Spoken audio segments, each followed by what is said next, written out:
Do you know your medicine?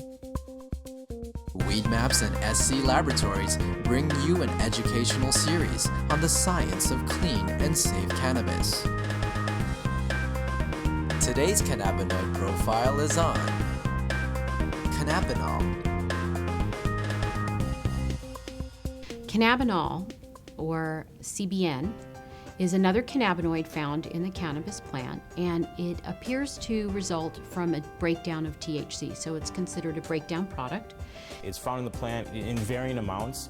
It's a little bit different than some of the other cannabinoids in the fact that it's not naturally synthesized by the plant, but it's more of a breakdown or degradation product or a metabolite of THC. CBN is psychoactive, and it's what gives most of the sedative effect of cannabis. You hear a lot of indica versus sativa. CBN is actually what's making you sleepy. And CBN can be found in any cannabis. It's produced over time or with heat. So older cannabis or cannabis that's been stored for a long time is going to have a high level of CBN. It also appears to work as an anticonvulsant. It has antibacterial properties, and it also has anti-inflammatory properties. It also appears to stimulate osteocytes, which are bone cells. It's being looked at for treatment of bone disorders such as osteoporosis. It also appears to inhibit skin cell formation. And some people say that this may have some benefit down the line once we really understand what it's doing in skin disorders such as psoriasis. I'll show you how CBN is synthesized in the plant. CBN starts with gyryl pyrophosphate and allopulic acid, like most of the cannabinoids. Those two come together in an enzyme-catalyzed reaction. They form cannagiberellic acid, CBGA, and CBGA folds upon itself into rings and makes THCA using THCA synthase, which is an enzyme. The THCA decarboxylates, we lose that carboxylic acid right there, and form THC.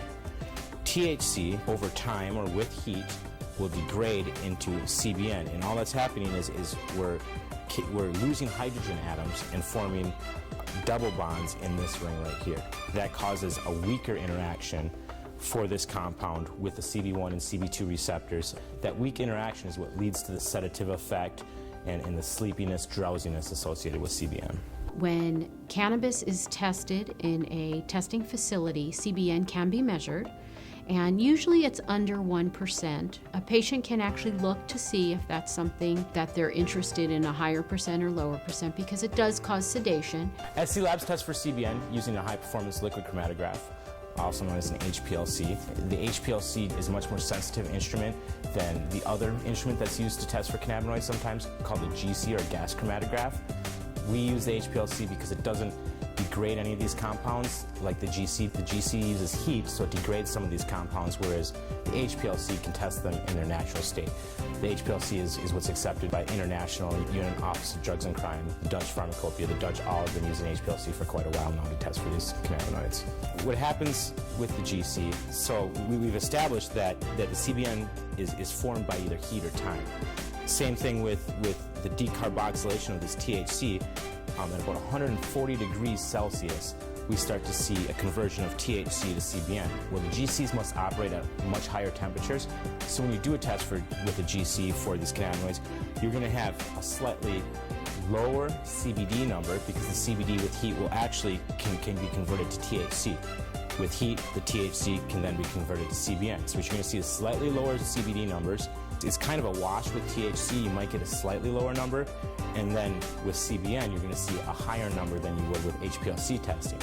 Now, is that CBN actually in the plant? No, it's a function of the heating process of the GC. And since THC and CBD are degraded with heat, that's why we test for all of our cannabinoids with an HPLC at SC Labs to get a more accurate and precise measurement of what's actually found in the plant.